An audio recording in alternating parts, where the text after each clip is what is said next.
এই অস্থিরতা যে কেন শুরু হলো, এই সংশয়টা কেন শুরু হলো, আপনার বিশ্লেষণ কি বলে? অন্তর্বর্তী সরকারের কাজটা তো ছিল যে সবাইকে ঐক্যবদ্ধ রেখে আলাপ আলোচনার মধ্য দিয়ে একটা ন্যূনতম সমঝোতা ঐক্যমত তৈরি করা। দ্বিমত নিয়ে তো রাজনৈতিক প্রতিযোগিতা চলবে, তো সেই জায়গা থেকে আমরা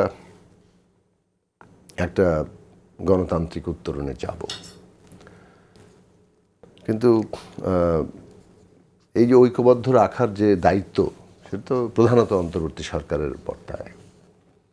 তাদের অনেক ঘাটতির জায়গা দেখা যাচ্ছে কোঅর্ডিনেশনে, কমিউনিকেশনে। এটা একা প্রধান উপদেষ্টার একা কাজ না, সকলে মিলে কাজ। সেই কোঅর্ডিনেশন ঘটেনি, যার ফলে গ্যাপ তৈরি হয়েছে, বিচ্ছিন্নতা তৈরি হয়েছে। এবং বাংলাদেশে কেন, দুনিয়াব্যাপী পারসেপশন ইজ পলিটিক্স। আপনার সম্পর্কে আমি কি ধারণা করি সেটার উপরে ভিত্তি করে আমি সিদ্ধান্ত গ্রহণ করি। আপনি আসলে কি, সেটা তো মানে সবসময় বিশেষ করে ধারণার সাথে নাও মিলতে পারে। এবং রাজনীতিতে এই যে বাস্তব এবং ধারণার মধ্যে যে পার্থক্য ঘটে, এই পার্থক্যটা তো ঘটতেই থাকে। ফলে মানে অন্তর্বর্তী সরকার যেমন বিভিন্ন জন সম্পর্কে এক ধরনের পারসেপশন তাদের তৈরি হচ্ছে, আবার তাদের সম্পর্কে রাজনৈতিক দল, সিভিল সোসাইটি, সমাজের বিভিন্ন অংশের মধ্যে পারসেপশন তৈরি হচ্ছে।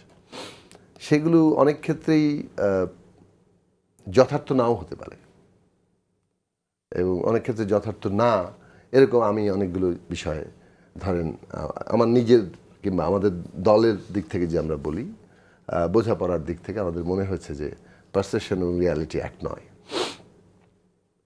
কিন্তু দেখা গেছে পারসেপশনের উপরেই পলিটিক্সটা রোল করছে, ফলে অনাস্থা, অবিশ্বাস বাড়ছে। এবং সেইটা দূর করার জন্য যে আবার একটা কোর্স কারেকশন বলে, কিংবা ধরেন উদ্যোগ, আন্তরিকতা এবং ভুল বোঝাবুঝির অবসান ঘটানো, সেইটার বদলে বরং একটা ইগোর লড়াই তৈরি হয়ে যায় আর কি। তো সেই রকম অনেকগুলো প্রবণতা এখানে আছে। আর জায়গা আছে যে অন্তর্বর্তী সরকার নিজেদেরকে কিভাবে তারা মনে করেন, আর রাজনৈতিক দলগুলো কি মনে করে, আবার প্রথমে বৈষম্য বিরোধী ছাত্র আন্দোলন কি মনে করেছিল, এবং তারপরে যখন এর একটা উল্লেখযোগ্য অংশ এনসিপিতে গেল, তারা এখন কি মনে করে, আবার ধরেন যারা এনসিপিতে যায় নাই তারা কি মনে করে, তারা আবার একটা সংগঠন করেছে আপ বাংলাদেশ, আবার যারা একেবারেই ইন্ডিপেন্ডেন্ট রয়ে গেছে তারা কি মনে করে। এই সবগুলোকে মানে বিবেচনায় আনার প্রয়োজন। মানে কতিপয় কে হিরো করে ফেলা হয়েছে, যে পুরো ক্রেডিট ইজ কয়েকজনের ক্রেডিটে পরিণত হয়েছে, এবং সেইখানে তো স্বাভাবিকভাবেই জনগণ আন্ডারমাইন্ড হয়, কিছু সামনে আসেন, এবং তারা যেটা বলবেন সেটাই অভ্যুত্থানের আকাঙ্ক্ষা, চেতনা, অভ্যুত্থানের ডিরেকশনটা মনে থাকে। এবং এইটা অন্তর্বর্তী সরকারের অনেকেই এইভাবেই মানে কি বলে যে এভাবেই এটাকে গ্রহণ করেন অথবা নিজেরা ধারণ করেন। অর্থাৎ যে বয়ানটা এখানে তৈরি হচ্ছে সেটাই তারা মনে করেন যে এটাই হচ্ছে অভ্যুত্থানের বয়ান, এবং তারা অভ্যুত্থান কর্তৃক, অভ্যুত্থানের নেতাদের কর্তৃক আইদার অ্যাপয়েন্টেড অর তাদেরই এন্ডোর্সমেন্টের মধ্যে দিয়ে তাদের বৈধতা তৈরি হচ্ছে। তো যার ফলে এমনকি এনসিপির কেউ কেউ বলেও বসেন যে ওই তার যে দুজন উপদেষ্টা আছে তারা পুরো সরকারের নাকি বৈধতা দিচ্ছে। সো এই যে হোল কনসেপচুয়াল জায়গাটা, এটা তো একটা ধারণা, তাই না? এটা একটা চিন্তার ধরন। এই চিন্তাটাই সরকারেরও কেউ কেউ মানে সাবস্ক্রাইব করে যাকে বলে, মানে অর্থাৎ এই একই চিন্তা তারা করেন, যার ফলে রাজনৈতিক দলগুলোর সাথে পার্থক্য হচ্ছে। আবার অন্যদিক থেকে রাজনৈতিক দলগুলো এক একজন এক একভাবে ভাবে। আমরা যেভাবে ভেবেছিলাম যে এটা একটা অন্তর্বর্তী সরকার, আমরা শিক্ষার্থীদেরকে গুরুত্বের সাথে সামনে এনেছিলাম। এর অর্থ এই নয় যে শিক্ষার্থীরা একমাত্র আন্দোলন করেছে অথবা তাদের এই কয়েকজন নেতাই আন্দোলনের একমাত্র স্টেক হোল্ডার। তো সেটা তাদের দিক থেকে একটা মানে এই মানে জায়গাটা শুরু থেকেই আছে।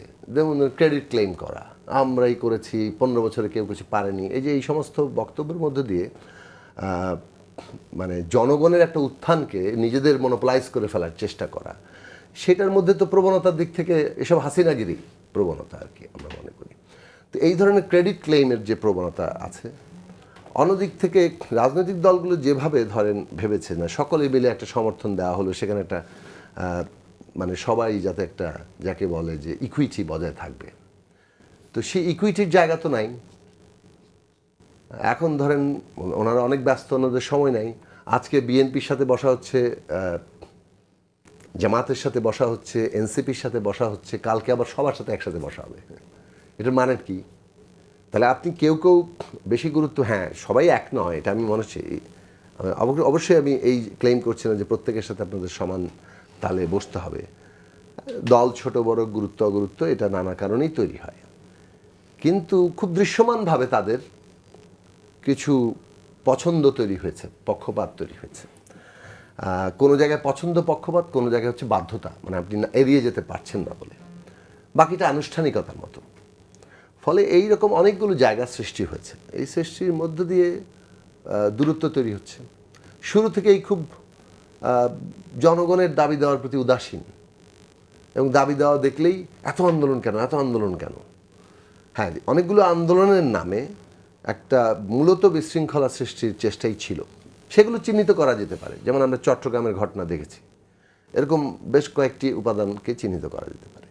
কিন্তু আবার ধরুন অনেকগুলো জেনুইন, বেশিরভাগ আন্দোলনই জেনুইন আন্দোলন, সেটা শ্রমিক, কর্মচারী, শ্রমজীবী, সাধারণ মানুষ নানান দিক থেকে তাদের দাবি দেওয়া নিয়ে এসছে। সেগুলো নিয়ে খুবই বিরক্তি। এগুলো বড় লোকের বিরক্তি, এগুলো বড় লোকই, এগুলো এক ধরনের এলিটিজম, যে ও গরিব মানুষ কেন এত চেঁচাচ্ছে। এই যে জায়গাগুলো আমরা দেখেছি, তো এটা আমাদের রাষ্ট্রের চেহারা, রাষ্ট্রের তো শ্রেণী চরিত্র আছে। আসবো আপনার কাছে ঐক্যবদ্ধ আপনি আমার কথা এখন নিশ্চয়ই আর বেশি শুনতে ভালো লাগবে না, আমি জানি। না, আমার যেহেতু আরো আলোচনা আছে, আমি শেষও করছি, আপনি ধারণা করেন না যে আমি পুরো সময়টা অকুপাই করে ফেলব। ফলে একটা বড় ধরনের জায়গা সৃষ্টি হয়েছে এই গভর্নমেন্টের মধ্যে, যেটা গভর্নমেন্ট অন্যদের বুঝতে পারছে না, অন্যরা গভর্নমেন্টকে বুঝতে পারছে না, এবং কেউ কেউ বোঝার চেষ্টাও করছে না। এবং যেহেতু পক্ষপাত আছে, ফলে আমি আগে থেকেই জানি আপনি কি। যেমন আমি যদি একটা যুক্তিসঙ্গত কথা বলি, কোনো কারণে যদি বিএনপির পক্ষে যায়, মাশাআল্লাহ আমি তো বিএনপি পন্থী। আবার যদি কোনো কারণে এটা এনসিপির পক্ষে যায়, এনি তো আসলে এনসিপিদেরকে প্রশ্রয় দিয়ে যাচ্ছে এবং একটা জটিলতা সৃষ্টি করছে। এই হচ্ছে বাস্তবতা। এই বাস্তবতার ফলাফল এখন আমরা চলছি। তবে হুঁশ যদি সবার আসে, তাহলে হবে, মনে রাখা দরকার ঐকমত্য এবং কমন মিনিমামের উপরে আমরা দাঁড়াবো, বাকিটা জনগণেরকে ইনভলভ করব। এর বাইরে যদি অন্য কোনো পদ্ধতিতে কেউ যেতে চায়, যারাই যাবে তারা জনগণের সামনে জবাবদিহি করতে একসময় বাধ্য হবে, তার কাঠগড়ায় দাঁড়াবে।